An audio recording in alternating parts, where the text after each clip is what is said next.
Welcome back to Windows and Mirrors, a podcast produced by the Division of Equity and Inclusion. In today's episode, we have Talmisa Ogans, an executive assistant to the Vice Chancellor of Student Affairs. This past summer, Talmisa finished a workshop in the Multicultural Education Program. In this episode, Talmisa talks about how she came about the program, the importance of being educated and understanding different biases, and her personal experience with the program's workshop. This is her story. I've been here at Cal for 3 years, but in my current role for like 2 years.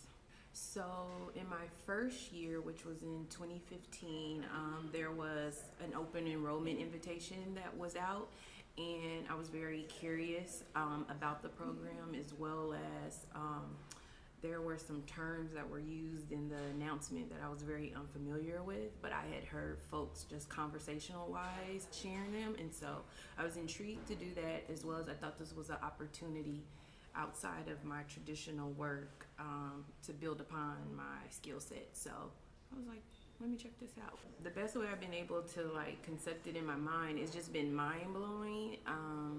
It has contributed to my evolvement as just a person, and as well as a staff person. As I mentioned before, there were terms that I was unfamiliar with, and instead of just holding that and just having a lack of knowledge, I wanted to go out and learn more about it. As well as in my everyday work, I'm dealing and engaging with folks with multiple layers of diversity, and so I think that it's my obligation to continue to stay current on what's going on, as well as being able to be aware of myself and how I show up and bring my biases to the surface, as well as be able to, when I hear other ones, be able to educate and use it as a teachable moment. But first it starts with me, and so that's why I decided to continue to explore this area. Cool.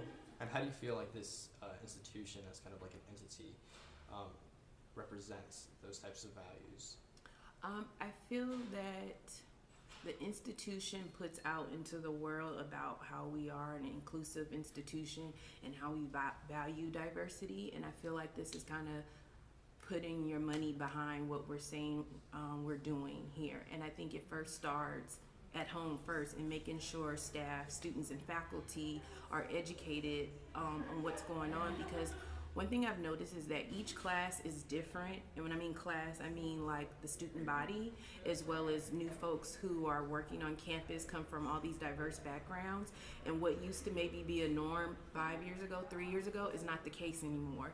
And so I think it's our duty to practice what we preach internally, so then externally we can go and make impact in the community and in society. So one thing is that when you go through this training, you become hypersensitive to stuff, and what I've learned from my own stories and hearing other stories is that, every situation may not require a response or a reaction, but it's to be aware, but then also too, it's also challenging me to be an active bystander, so that when I do see something that just doesn't feel right or look right, that I trust that gut instinct. I also feel like, in being a woman of color, I was fully aware who I am as a Black woman, but not until I've been here, it's been more prevalent and it comes more to the surface. And so I'm aware when there's folks that don't look like me in different spaces here on campus. I'm aware that when things that are going on in our society of lynching of folks in my community and other communities, and we're not talking about it. Why aren't we talking about it? And we have to challenge ourselves, and I challenge myself to talk about those maybe taboo things, because it doesn't feel good. And I think this gives you a appropriate and educated way to approach these topics without causing any type of defense or even escalating the situation. Okay, so as an institution, how do you think we should improve on these subject matter? As an institution, I know folks don't like the word mandatory, but I think it needs to be highly recommended that all different types of folks, meaning students, faculty, staff, go through some type of training like this. Like, this should be a part of the professional development, just as much as knowing how to do your job on an everyday basis. But I feel like the institution needs to get to a place where, in part of your professional development review, what have you done that speaks to this? How are you continuing to educate yourself? I think also it needs to be a continued push to bring funding to these type of projects, and also talk about them. And not always talk about them when something bad has happened. Let's be more proactive than reactive. Okay. And then you mentioned growing up in the Bay Area. Mm-hmm. Did you kind of see how those things weren't being taken in effect, such as using certain terms and not being aware of your surroundings and, being politically correct Right. with individuals? Could you describe a story in which maybe you saw that happen and wish something could have been done about it? Yeah, so growing up in East Oakland, to be completely honest, what I saw differences was either you had money or you didn't have money, and that it was just this unspoken thing that there was typically black neighborhoods, and then there was neighborhoods where Latina folks lived, and etc. And so one thing I'm realizing that a lot of what we're dealing with today when it comes to discrimination or any type of stereotyping, we didn't have the words, or I didn't have the words and the terms to articulate what was going on. Microaggression has been happening, I realize, but we didn't have that word 10, 15, 20 years ago. At least that's my truth. And so now in going through this training, I go back to growing up and oh, that's what that was. Oh, that was stereotyping. And to give you a story, I would say,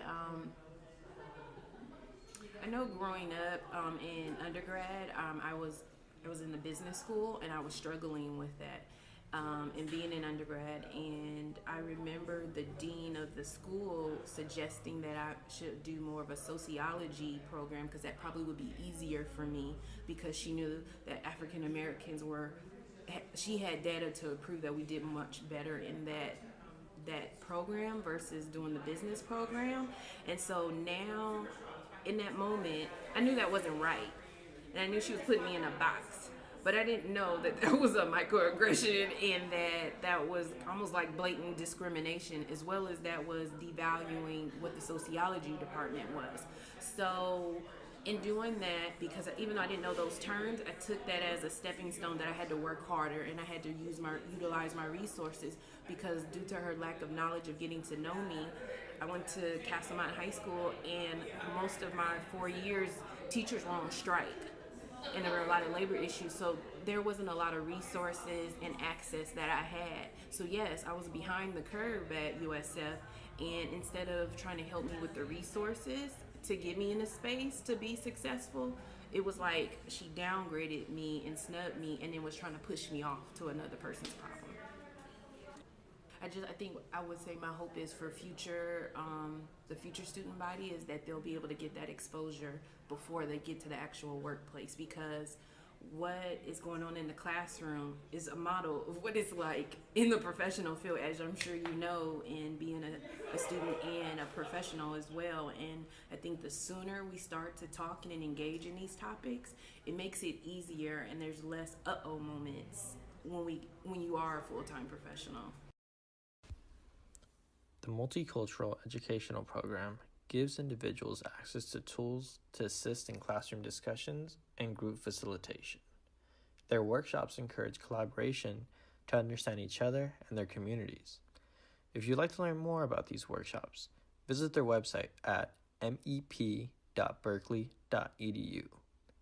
This has been another episode of Windows and Mirrors. I'm your host, Gabriel Gonzalez, and thanks for listening.